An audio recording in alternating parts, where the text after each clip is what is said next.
All right, there we are. We're all live now. Okay, welcome to the Arcana podcast. Today we have the design team, and we have a very interesting story to talk about, and it's got to do with the branding of SendIt.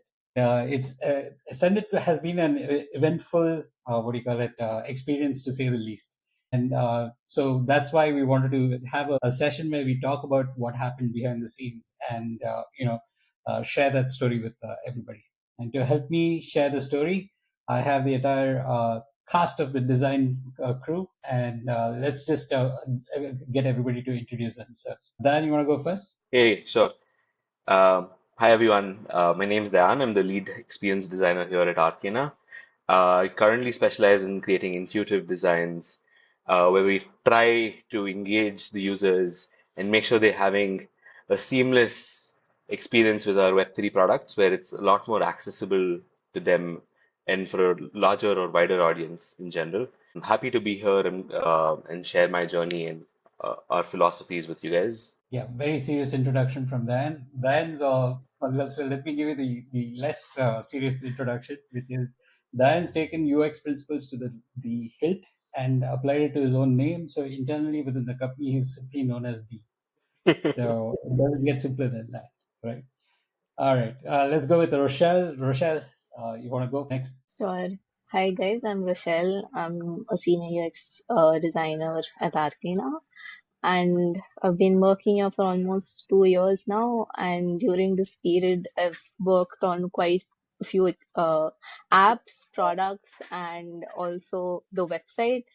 So it will be interesting to share our experiences and my learnings with you guys. All right, another very serious introduction, but all right, we'll let that slide right now. Anne, you want to go next? Yeah, sure. So hi everyone, I'm Anne. I'm an experienced designer. I come with an architecture background and I used to be a part of Arcana a year back and I was there for the initial phase of SendIt and I'm curious to learn more about what has happened in the past year. So Yeah. that's about me. An intern that came back. That's also a very interesting note on itself. But anyway, let's go to the last person who brings emo to motion, Amit. Yeah, so I'm Amit and I just work on graphics, motion graphics, and things like that for Arcana. Yeah. Also, the biggest cynic in the group, even though the youngest one, which is an interesting thing on its own. But I love having these discussions with Amit being included as he brings that emo take on everything. So, anyway, let's get started. Just for those that don't know SendIt, SendIt is a tool that we built at Arcana to make it easy to transfer crypto from one person to another. And the way we've done it is to simply not use any kind of complicated wallet addresses and things like that, and simply use email addresses or their Twitter handles or anything like that to send it to a person on email or Twitter or any other method. More than anything else, it was a dog fooding exercise. Arcana's stack is actually something that we built to make the UX of Web3 simpler, and we had kind of like focused the technologies and built a product to showcase how the technologies could work.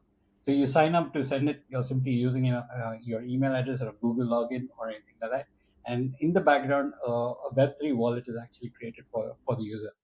After that, they can send crypto back and forth between each other just using email addresses. So that's what SendIt is. But let's begin with where it actually all began. I think initially, when it came to me, at least I'll start with where it came to the table, and then you guys jump in and talk about the rest of the story, please. So, version one, I think Mayur said, we had Maharshi within the team just mock up this entire project and do a mock prototype and to test out whether it works as easily as I expected. And I think he pulled it off within 2 days. I think he coded the entire thing within 2 days, and it was a functioning prototype. So immediately, Mayur, told me, we've got to design this application that we can actually have end users use, and to make it as simple as sending emails back and forth. So that was an incredible challenge, but he upped the challenge even more by actually saying that this whole thing had to be done in 2 weeks. I mean, going from zero to having the application running in 2 weeks was insane. But that wasn't the end of all the challenges. As the rest of the team is going to actually talk about, we also had to come up with a brand new brand to send it, and that's what actually happened. So while I'll come back to how we were designing the marketing and the communication pieces, I'll just have Rochelle start with what she faced during the branding exercise.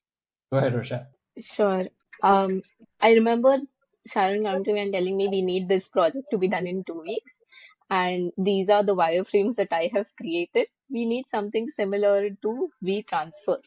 And I was like, okay, sure, but what is it all about? I had no idea about SendIt at all. So he explained that we can just send crypto via email, which is quite interesting because that is one of the major problems new crypto users face is they're not able to understand how to send crypto at all. Or it takes, I won't say at all, but it takes quite some time to understand the whole process, right? So that was interesting to know that we're creating something like that. But yeah, like Sharon pointed out, it we just had 2 weeks, so we just came up with a visual design, a basic visual design, and a prototype of how it should look like and how the different steps within SendIt would look like. And it was just a I think mock-up. Yeah, Yeah, I sorry. think you were also armed with just some basic information as to these are the target audience being crypto curious, somebody Yeah, who wanted to try crypto, right? So right. you had to make it feel friendly right from the get-go. Exactly. Yeah. And major thing that was highlighted in the beginning was we want different companies to have their ads in the background, like WeTransfer does. So Yeah, I we know. created a design that was very similar to WeTransfer earlier. It and SendIt doesn't look anything like that anymore because there's a reason behind it. But that is how we started with that whole process of making those screens and visualizing it in that way. But yeah, that was the first step towards building the app or the product that is SendIt. And for the visual design, we had sorry. No, no, I was gonna ask Dan to jump in. I Yeah. think there was some discussions about the personas we were, targeting and such as well. So go ahead, Dan. I mean, we take this back to the time when we were working on the dashboard. I remember pitching the idea of having a tutorial section. Um, while everyone were talking about, no, we are, basically tailoring this for like pro crypto users. And me being someone who had just gotten into this, understood nothing of it, right? And I was Yeah. hoping for a place where I could go to actually gather that information rather than going to the World Wide Web and accessing multiple different materials, some contradicting the others.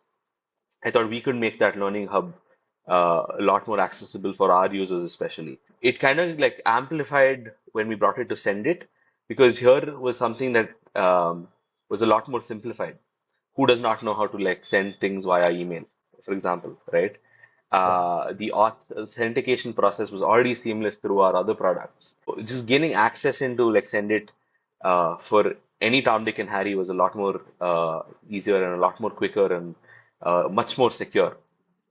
So that was the thought process behind this. I totally understand how difficult crypto can be to somebody else, because even when we just started, I had to actually learn about crypto so that I could actually make it simpler. Yeah, And the number of hours of YouTube videos that I had to sit and watch in order to just get my head around what is actually happening yeah, was incredible. And even the shortcut, list of videos to watch for you, for anybody else joining the design team, one on Notion that I had to create. I think that itself totals to some 20, 30 hours of watch time. yeah, So yeah, it really is difficult for anybody who's even curious to get into crypto to get into crypto. Yeah. But anyway, yeah, going back to the story. Talk to me about the balloon, where the balloon design came from. So I think everything was an inspiration of breaking that barrier of, crypto being hard or Web3 being difficult to understand. And that was also the inspiration for the visual design from the start. Though the visual design has changed a lot, it's improved a lot. The thinking and the ideas that came up were very different in the start and are quite different right now. But everything had this basic concept of us bridging the gap between sending crypto and learning about it. So that is what we want to translate even in our visual design, where we first started with the balloon idea and the users bursting into the balloon to get into SendIt, just to give them a feel of entering into Web3 or crypto is as easy as just bursting a balloon. So that is the whole idea from where the balloon theme came up. It's no longer, we don't have that bursting balloon and everything in our visual design, but that was our inspiration of creating the balloons and the whole world. Just an interesting aside is where the name SendIt comes from, right? So I think Diane will recognize this. I don't know if you're old enough to know old Bangalore slang, but do you No, know where? Okay. All right, go ahead. I thought I was dating myself by saying that, but yeah, I think in Bangalore the slang is simply used as send it macha. So it's just like just do it. It's yeah. finish, get the job done. I think that's the sentiment. There's Toit is a pub in Bangalore. For those that don't know, that has its tagline saying "Sending it since 2006." Yeah. So you're just downing beers since 2006. That's basically how they've kind of like coined it. This takes me back to like our initial conversations. Again, just going back to the whole branding thing that you were talking about. Right. Um, I don't know if you guys can recall this, but remember that point where we were like, oh, we want to put send it, but in like different languages, so it's a lot more inclusive to a wider audience. And I remember when we were even thinking about the name, we took so many things into references like puns and everything, right? Like the whole Bangalore slang thing came in, and then the Sotli Tober pub Right. slang came in. So there was a lot of thought process into it. Even with the branding itself, I think the initial call of go ahead and do whatever it is that you can to make it look a lot more different than what Arcana kind of like stands for. With the whole formal aspect of things, here you can like just let it go and make things a lot more cooler, a lot more funkier, and user friendly is the right I word. think we were talking to two different audiences, so Exactly, there's exactly. the direction. So And yeah, here that's we were a lot more footloose. Yeah, yeah, and yeah, absolutely. yeah, All right. So I think there was the balloon design, and I remember Rochelle actually mocking up, send it in the form of balloons. That was one of the places it actually started. I Yeah. think it was headed the right direction, but thankfully, I think there was an intervention right after where glass morphism came into the play.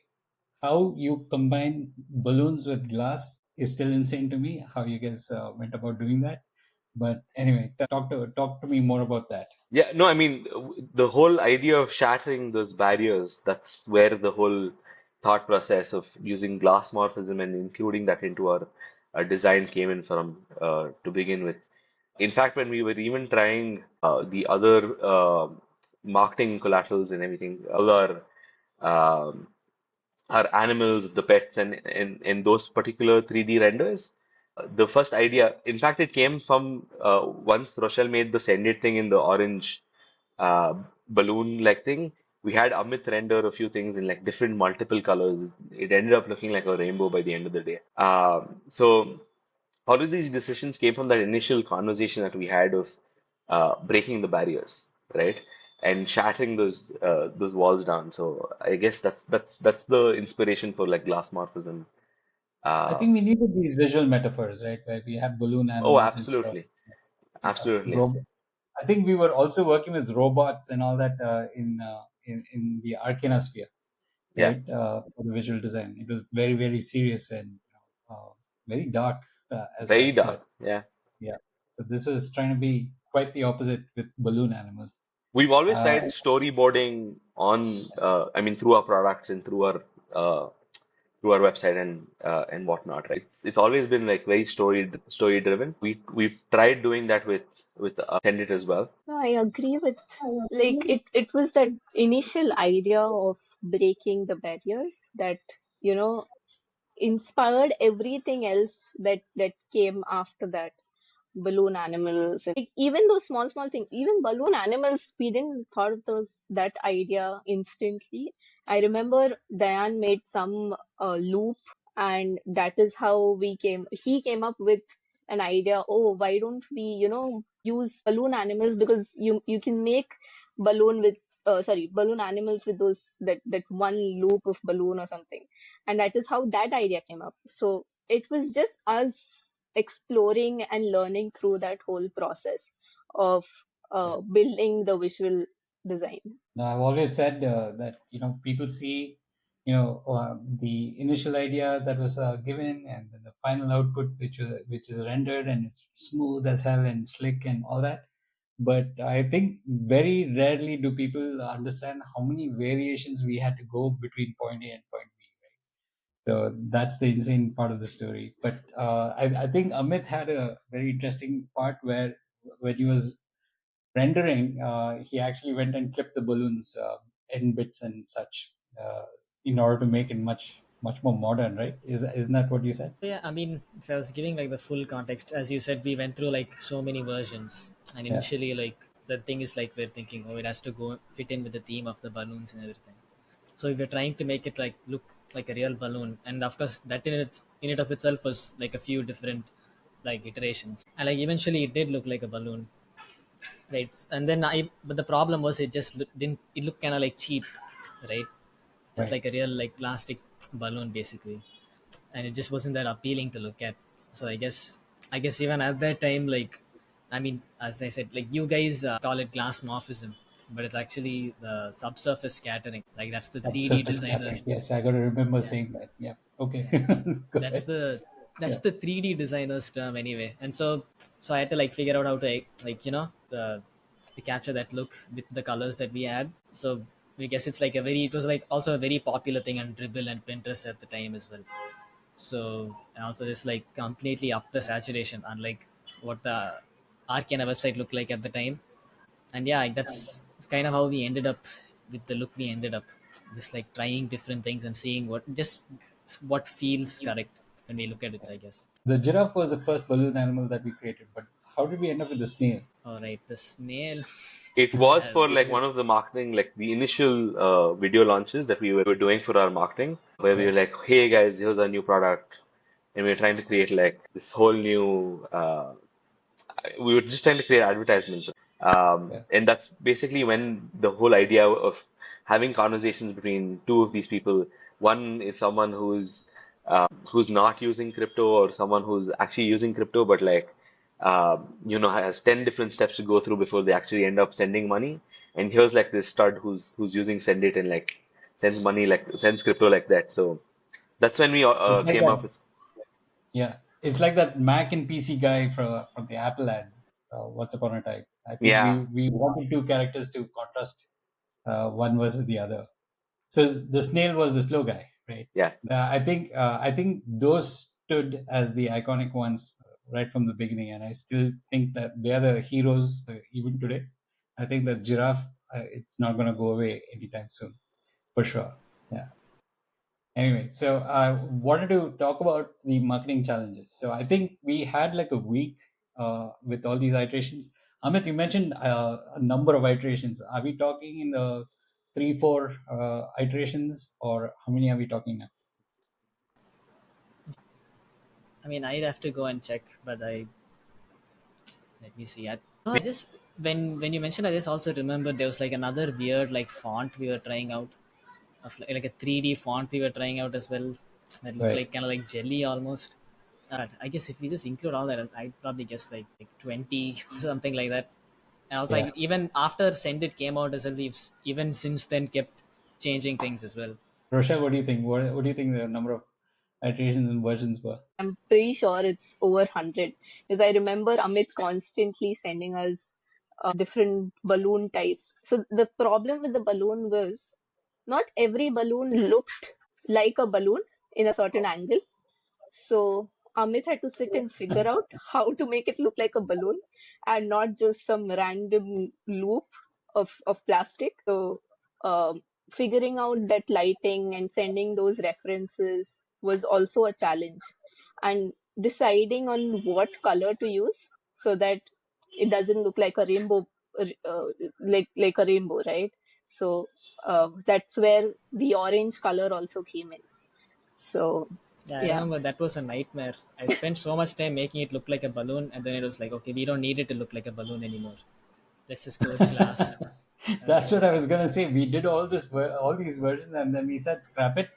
Yeah, we're gonna go a slightly different direction with the non-balloon route of and the so-called glass morphism. I think we suddenly changed tacks and went that direction, but it was a good call because it actually ended up really in a very good place at the end of the day. I think the image that sold me was that dark image with that loop placed against it, that marketing collateral that was created. I, I let's talk a little about how we had multiple things being tested all at once. So we had the website going on, we had marketing collaterals being tested, and all of these designs being tested against all these surfaces. Sure. I mean, at the end of the day, basically just all of us being in sync with everything, right? Everyone has different opinions and different tastes, but at the end of the day, what's best for like the product to be out there and how quick it goes out. So I guess when we were talking about marketing collaterals and everything, I remember having multiple discussions with you where we'd send you, the videos and the posts, right? And I think you'd help us stay on ground and kind of like tell us like, okay, this is too much or this is too little in terms of work. So that's where we kind of like needed a lot of like direction in terms of like, okay, I guess this is probably not right or good. But in terms of like the visual design of the product itself, I think Rochelle and I, when we were working on it, there were a lot of discussions where she'd have to completely jump off the website project that she was doing with Framer. She'd get off that and she'd come here and she'd like help out with like different screens and different UX and layouts and other discussions.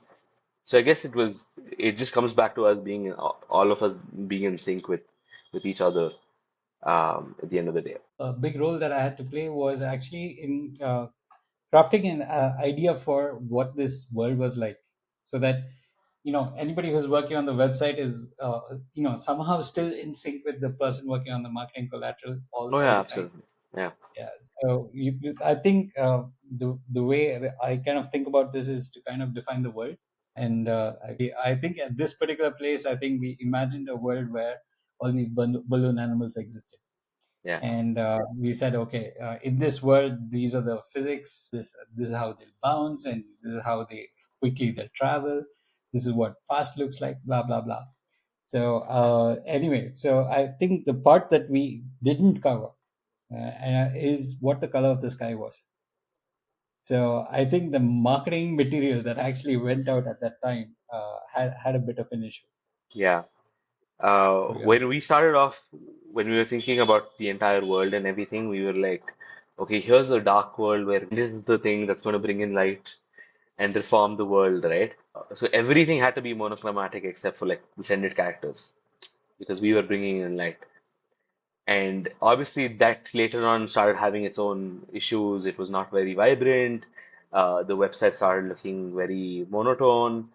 So at the end of the day, we had to make these decisions where, okay, you know what, like at least the natural aspects could come in, and like the grass can be green, the sky can be blue. All those decisions had to be made. That's when Rochelle and like Amit had their discussions. Uh, I had I liked the first time I saw the version one, snail and giraffe looking in some space. I don't really remember that visual that clearly now, but my problem with that was only the giraffe and the snail were highlighted.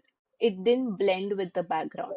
So I had that issue way back when even when we launched because everything looked gray in that except the giraffe and the snail, and rightfully so that Dan just pointed out.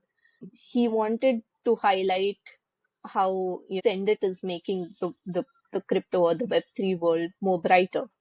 So that worked for version 1. But when we moved on to version 2, when we were asked to make certain changes, we had to look at that aspect as well of how to make it vibrant, but still keep it dark. But even if it's dark, it can't look gloomy. It needs to look fun and vibrant. There's a certain shade of black that we can use. There's certain elements like stars and moons and a moon that we can add.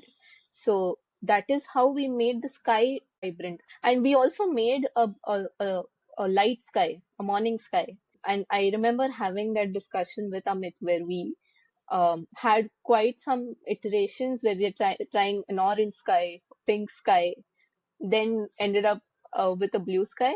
Like Amit can say his process of building the sky, but yeah, that is how that whole process of changing the sky also was done. I think we did the grass before the sky, but I guess we finished the sky. But basically, like uh, the problem that the complaint that we were getting was like, I think and Sharon mentioned this as well. Ajay even would say like, why is the sky always black, right? So basically, apparently for marketing collaterals, just having a nice bright sort of vibe usually just is like tends to be more successful. So I guess that was like kind of what we were trying to solve for, right? I think most of us actually did like, if we're talking about like the context of the world or whatever, I think most of us did like just like a black sky with stars. So what we needed was like a more bright, like welcoming thing. So I guess then we had the idea of like, okay, let's have like maybe there's a day and night in this world, right? uh, so and of course initially we were having like all these crazy ideas of like let the sky look like this, let the clouds look like balloons and all that. And Diane had a few ideas and I had a few ideas. We were trying all of them, and then I think basically Rochelle in the end of the day just had to like direct me into something that was like possible, like a slightly more like realistic, like cloudy sky, I suppose. That also like there's not so many clouds that it takes away the attention from the animals. So yeah, I remember that was the thing. We were going through like so many iterations of the sky, and Sharon was like, okay, we can't spend like a month on the sky, guys. We have to finish this right now. But It's just I'm visualizing how everything came to life since I just saw the very beginning, right? So Yeah. it's just wild how it just turned out to be how it is. Yeah. Yeah, at that particular point, were you around when my big belief was, build a 3D scene so that we can keep changing the camera angles and getting more marketing material produced from it? So, how can you keep producing new stuff all the time while still kind of retaining an old thread to it? So the thinking that I had was that Amit should be spending time building these 3D worlds, and so that we can actually take the camera angle and keep placing it at various places and getting new shots produced all the time. So I was trying to bring some efficiency into the design process by spending more time ahead so that the execution time becomes much simpler later. So that was the thinking at that time. So I think a large part of the time was spent in trying to figure out whether this works. But I think by the time we came to send it, I think we said, okay, no, we're going to try doing individual shots and just carry on from there. So yeah, I I remember this wasn't as if being, yeah, this was happening during the mainnet, right? Where you try to create like a yeah. single scene and then try to get different versions of it. Yeah, exactly. Yeah. So I think that was the thinking at that particular point in time. So I tried to apply it here, but I don't think it worked. But what we did is have the visual idea of what this world would feel like, so that we could kind of replicate faster. So anyway, so that was a interesting thing. No, sorry. This just reminds me of one of my conversations with like one of the artists that we had hired for Scapes back in the day. Yeah, And I remember the conversation going like, I mean, yes, there are a few barriers that you cannot break and everything, but at the end of the day, if you are the one who's creating, the world, uh, it's up to you to decide like what the sky looks like. For me, my sky is pink. For someone who's a director, like probably like Blade Runner. The visual, the cinematography there is completely different. The colors are different. Same thing with Dune. Everything is like so orange or either orange or completely dark black, right? So I just feel like yes, in general, sky means blue and grass means green, but you do have uh, some of those times where you can take the decision to actually paint it a little different, make it a different color. So I guess that was the creative liberty that we had taken in like the first version, and then we came back to reality back in the later versions. No, and I wouldn't have changed it. I was getting feedback saying that this Absolutely, feels gloomy. So yeah, we had to fix something. sure. So that's why we went down the path of exploring the sky. But anyway, we are kind of skipping ahead. We actually at this particular point we've gone to launch with the website. I think. I think the one of the pieces that still stands out is the way we coined the phrase for sending crypto via email. Arriving at that tagline was very hard. We went through various iterations in coming up with the copy.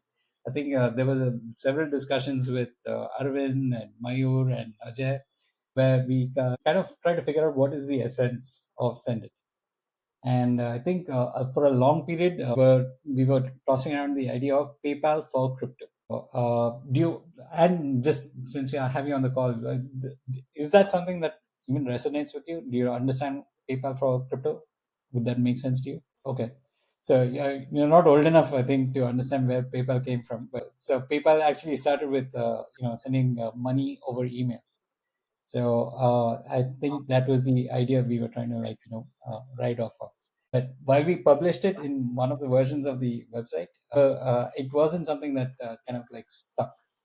So very quickly we pivoted to sending crypto via email. That's how we kind of like phrased it. While there were arguments against it because you can send it over email, you can send it over Twitter, you can send it over many other channels. The I think the fact is that we wanted to say what is simply understood and then have the additional variations as add-ons of the basic version.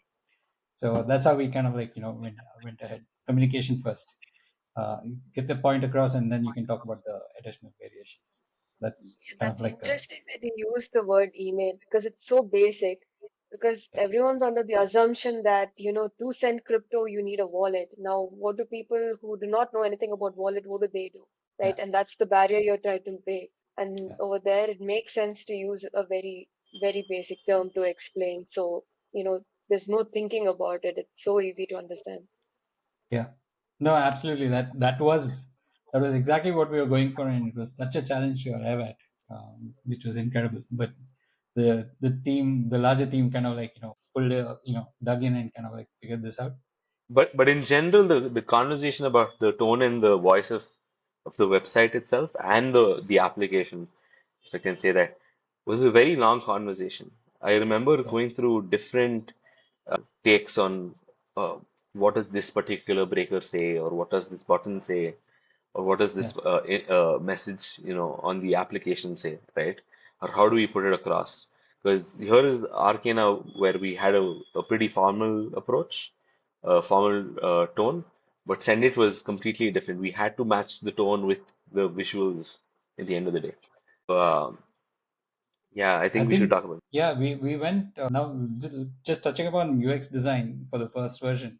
I think the fact that all this visual work, making it feel simple and all that, got translated into an application which is one form, and it was just one form with like 5 fields, and I think that was what made it incredibly beautiful to me at the end There's of the day. something here I'm curious about. So, since I was there in that initial part, so with regards to the UX, So the timeline. So where we are right now is that the website went live and the marketing machinery, charged ahead. So the I think we hit the first 100,000 users within 3 or 4 days, and we hit 500,000 within the first week.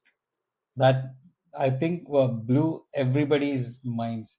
Nobody was expecting that kind of a turnout, but it did. It did perform really well, and it was a delightful surprise for everybody in the team. We were Uh, basically trending on Republic also. while Yeah, all we of this were was happening. we were the most trending project on Republic Yeah, because of this as well. Yeah, that was, I think it coincided well with our token launch. I mean, our initial token launch. Weren't we also in the top in on product hunt? Definitely, yes. Yeah. That's a stat that we didn't even that I didn't even recall. But yes, yeah, we were definitely among the top performing products on Yeah. product hunt during this time. So just boom, boom, boom, stats everywhere. Just blowing up. It really just was incredible to see. So anyway, post that launch, I think we had a breather, and we continued to see really good usage. So I think we at the time wanted to take the time to do all the things that we missed in version 1. So the challenge, I think, with any design project is that with unlimited time and unlimited resources, you can do anything. But the fact is always that we are running against a deadline, and what you can do within that deadline is what matters. So I think we pulled off a brilliant version 1, but I think we had a lot that we wanted to finish. So let's talk about version 2 of the website, and starting with the grass. Yeah, sure. So the grass, so basically what happened is Rochelle got tasked with like improving SendIt basically. And then we were thinking about it in different angles. So first thing we did wasn't the grass actually. So first thing we did was we tried to make the lighting a little We more wanted to bring some happiness to the imagery because of how yeah. gloomy it felt earlier. Yeah, So we made the light a little brighter, a little harsher as well. Made it look more like a bright sunny day, but it was still black and white. But it still even then it looked a little bit better, and we added things like a little bit of bloom and a little bit of lens distortion and things like that, just to make it like a little bit more interesting. And of course, we are figuring out like how to compose it, and we are thinking about it from like the basic level of things, right? Not worrying too much about like the more complicated, intricate stuff, but like the basic things like composition, lighting, and stuff like that. And of course, Rochelle was thinking there's still, Rochelle was thinking, there's still something kind of lacking here, and then we just tried, let's just try making just the grass green or something like that. I think me and Rochelle were on the call. I was sharing my screen. I just did it, and we both like instantly really liked it. Like it just like really stood out, and it was like we were just like so happy with it. But of course, we shared that on the call, and I think Diane and Sharon were a little skeptical. They didn't like it as much. I think for a while we were worried because it was like, oh, we thought it wouldn't like end up going out. We thought not enough people like it to push this out. So like we were very, so we made a dark. Anything we were working on, we made a dark and a green grass version of it, trying to push just like to get that through. But yeah, we were, but I guess eventually I think Sharon did like the grass. So fortunately, we went through that. I guess that shortly afterwards we had the whole like sky thing, I suppose. yeah, So yeah, but the thing you need to understand at the time, if you just see the green grass version of Send It now, it's like, yeah, like obviously that's how that like makes sense. But at the time for us, seeing that, it was like a pretty like daring move, like from Rochelle, like a daring suggestion, because it was just like we all in our minds had just accepted like, oh, this is Send It, the and it is balloon monochrome. animals. Yeah, Yeah, it's monochrome with the balloon animals being orange. Like we had accepted that in our minds, so it was actually pretty impressive that like she was able to think outside of that. I think a lot of us were like worried, just because Send It was so successful. A lot of us were so worried about like, should we really change anything here, like, you know. But no, I'm glad that she had the guts to push me to do that. So yeah. it really worked I out. think fear that sets in after having succeeded is a very important fear to kind of recognize, and it makes people like not want to like change anything. You can't shake this. This has worked so well so far. Why would you want to change it? So hats off to you guys for even going and trying to shake the very foundation of design and trying to build something new. But it came out amazing. I don't know why you felt that I didn't like it, but I think I might have been commenting about something else. But I love the grass right from day one. I think that was definitely killer right from the beginning. I think we wanted to take it further and figure out what other aspects we can keep changing. Like we needed flowers or At the sky bits or something like that. We wanted to try and Oh take it yeah, further, but I I don't think it think was your suggestion to like make the sky a lot more interesting. I think initially it was just black with a gray gradient, but I think you were I suggested adding the think stars. what we tried is to make the colorful sky and all that. But while we didn't do that, I think we kept clouds. We had the stars, shining a lot more in the sky and such. I think those are the aspects that kind of made it feel a lot more clear and friendly. I think the clouds definitely made it feel friendly. Yeah. So, Rochelle, you want to talk about how you brought the effects in and everything else on Framer? So the decision to even uh, work on Framer or build the website on Framer was because we wanted certain effects and the planets and the characters to move in certain way. We wanted to add the physics that we had imagined for the world, and that was very difficult to explain to a developer.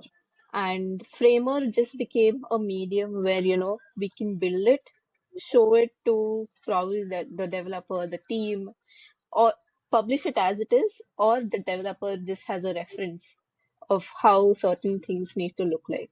And that is how we even started with or I even started with exploring Framer. I remember having a discussion with one of y'all where I was like, how do we build this? Because I don't know how to use Webflow. And that was a huge learning curve that was there for me. And even to finish or build a website in 1 week was not very easy on Webflow. Um, I think Anne suggested or Anne told me that why don't you use Framer? That was for some other discussion that we were having, and I was like, okay, probably I should explore Framer now for SendIt. It's a good opportunity. That is how we started with Framer, and I built the different animations first on After Effects for the planets and clouds, and then added it to Framer and gave it the different effects, the scroll effects that were there, where the clouds and planets were coming from left and right once you were scrolling to a particular section. And I just completed the whole website and the visual design. Like that is what we had imagined, or Dayan had imagined with the physics, and we were able to translate it with the help of Framer. Though we didn't really publish the Framer website, but we did publish or we did show it to the developers who were able to That create was the something. reference. Yeah, Yeah, that was that, a reference for them. So it made it a lot more easier even for them to understand, okay, this is what the design team expects, and this is what we have to replicate. It was it was great. It was great. The learning curve was there, but I think 1 week was sufficient for me to sit and explore Framer and come up with those effects and the whole visual style. And along with that, I remember I was also changing the fonts, the other GIFs, the explainer GIFs on the SendIt website, and it just went through a whole website change. Instead of just being the visual design change, the whole website just changed and it just became better. But yeah, that was the exploration that I had to do with Framer. just an interesting aside. I think that having the right tool makes such an incredible difference. For instance, like, I think until I ran into Photoshop, I didn't think of myself as as anybody who has got any kind of aesthetics sense. It was upon my actual usage of Photoshop that I felt like I could create something, and that was my realization at that particular point. But here with Framer, there's another added thing. It made the design team capable of trying to producing a website. But also, one thing it did for me is to actually show up the limitations of what is not actually possible. So, for instance, I think I was talking to Amit about making the world kind of roll, and the animals on the world bounce. So, I think that was an incredibly hard thing to pull off, and I think trying to do it on Framer didn't work and showed us that it can't work. So it's not just about imagining and communicating things correctly to other members, but also about what is actually possible. With all of these small things that we were trying to do, we just understood that keeping it simple and easy to do, even for us as designers, is much more important than, going into the technicalities of each and every detail, making the world move or rotate, sort of, which was probably not necessary. Just that scroll animation of it coming from left and right made complete sense. So, keeping Yeah. it simple and easy for us to develop it, to build it, is also important to make that right decision of what needs to be done. If there's something that's been asked for, but you can't produce it as designers or developers, we need to come up with alternatives for the same, which makes sense for the user, for the viewer of a website.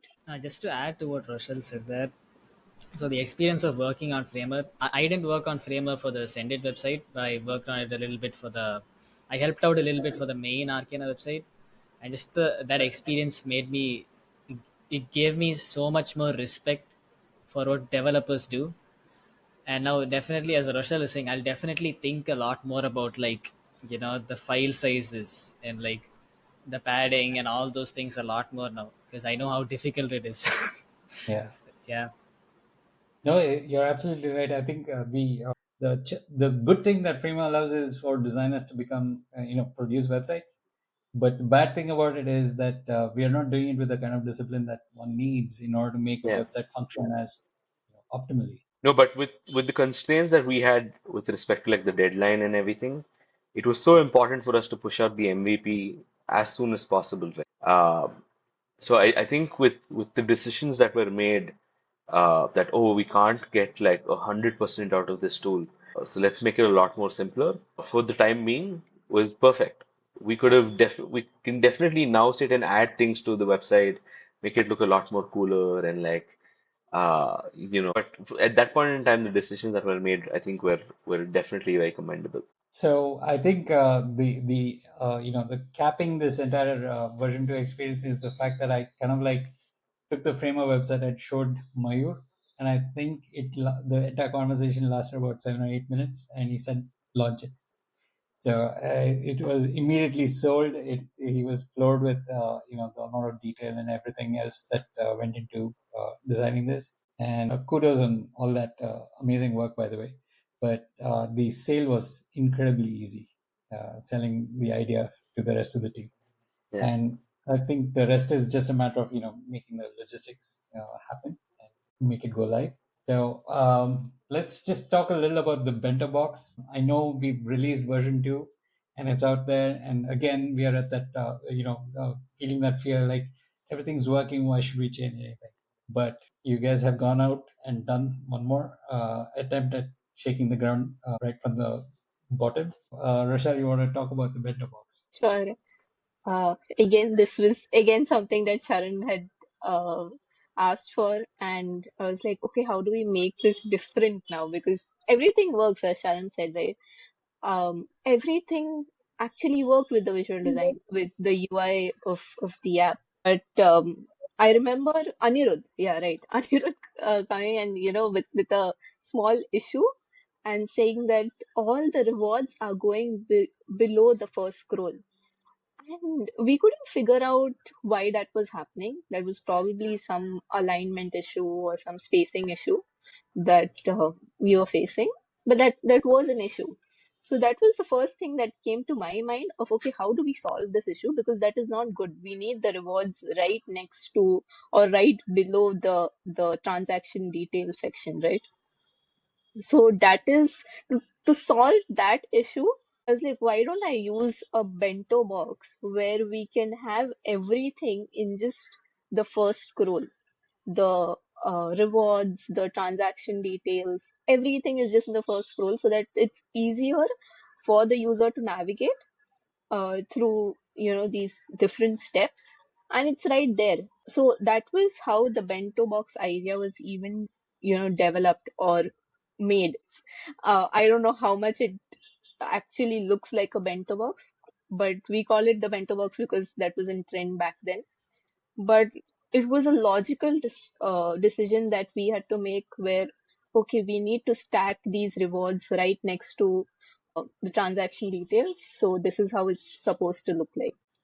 That was the reason why Bento Box even came into existence. But Dan's not a huge fan, or is he? No, I'm not actually.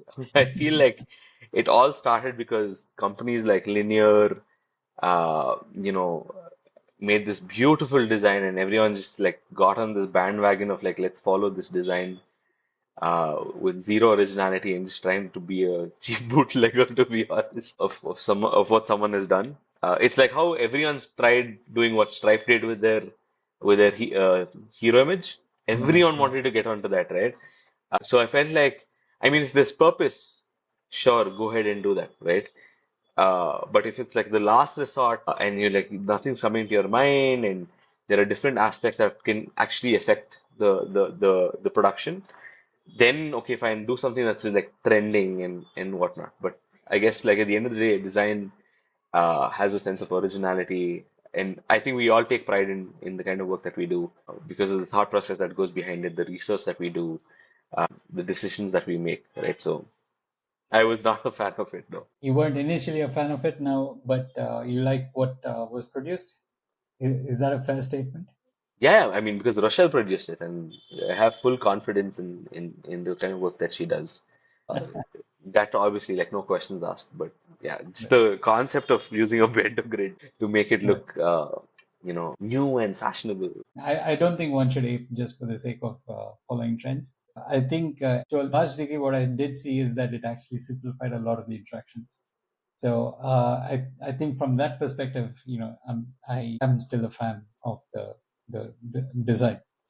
But whether it should get implemented, whether it should be developed and actually put into production, I think we'll actually let the viewers of this podcast actually vote to let us know whether they'd like to see that in action. So let's do that. Yeah, let's get real world feedback in order to make our decision over here. Cool. All right. Any closing thoughts from anybody? I think just keep your design simple and easy to use and fun to look at.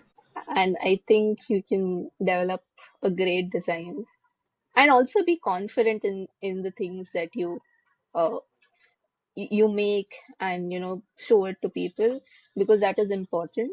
If you trust your idea and the designs that you've created, I think you'll easily sell it to the audience and the team. Yeah. Yeah, I feel like taking risks are really, really, really important. Breaking barriers, like the fact that Rochelle said, "Okay, let's do green grass." I remember when everyone was stuck to the idea of no, like we need send and request as different pages and everything, and we were working on the whole bento box grid. I came and I told, why not just make it a dashboard where everything is available? And like at the beginning, it was like shot down at, and then Mayur came in and was like, "Oh no, I have this idea. Like, why don't we make it a dashboard?" So it all just comes into that space where you actually make risks, make these decisions, and kind of like break barriers down and put your mind to it. And at the end of the day, produce good original work which solves problems, reduce the number of steps to the users, is user friendly, and also bringing in new users, which is what we are trying, making Web3 more accessible, right at the end of the day. As long as those things are happening, I think you're in a good space. Again, like Rochelle said, producing your work in a way where with confidence is it's a huge must. So yeah. Any thoughts? To add something to that, like I do have an opinion. I think that when you're taking risks or whatever, uh, really, I just think like your justification for it is what really matters. And in the end of the day, it's like we're working with very limited information here, right? And it's very hard to gauge like what people like. For example, if we're adding like green grass or a bento box or whatever, it's very hard to collect that data. And the sad reality is, since you called me a cynic and all that, it's just like most things just don't, Go ahead. most things sadly just don't matter that much. you know, it's like you think this is such a big thing and you make that change and it just doesn't make that big of a difference. But in the end of the day, you just need to think about like the functionality and like, Absolutely. uh, just like the very core basics of things and just make the best judgment you can, I guess. That's my thoughts on this. And anything for you to say? Yeah. I mean, just continuing that thought, right? About the functionality. Just take, comparing how it started, and there was a flow and so many things to add in. And then I'm just seeing a final product where all you're asking is just for one bit of information, which is your email. And I think that itself is appealing, like just to get started, because that's the hard part, right? Not like whether you start on something you do not know. So just having that, all you need is an email to just have so many things happening. That was like a really good start. And anybody coming to the site and just seeing that, oh, I just need to put in this information to get what I want. I don't need to fill in a form. I don't need to do like 10 different steps. I Right. think, just seeing that end product and seeing just how simple that was mind blowing for me. No, definitely. And for me, the one of the strangest, nicest learnings over here was what Cleo Abrams kind of like repeated in her video. It's about how to talk to designers. What she says is, describe how you feel. Do not talk about that particular element or this particular element or anything like that. So, and I think that's absolutely right. So, what came to us also in a very nice way as feedback in version one was that it felt gloomy, but the solve for it could have been the colors of the sky changing or the color of the grass changing. And that's what this experiment actually kind of like proved to me, that there are 100 different ways to solve a problem. So you just state what the problem is and let the designers figure out what the right solution is. So I think that is one of the learnings from this experience for me. But like Anyway, on a side yeah. note, is that enough to like drive a decision? Shouldn't you be data driven to make informed decisions at the end of the day?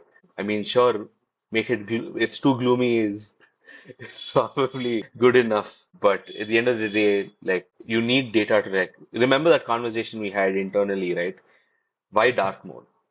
Light mode is good enough.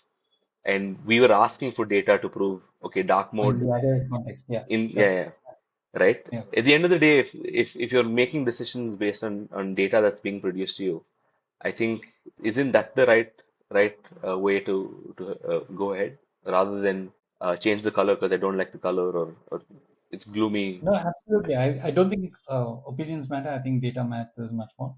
You're absolutely right. And even more so, when it comes to digital products, because you Right. can you can iterate so often. You can get real data, very specific data about every aspect. It becomes much more important to be data driven.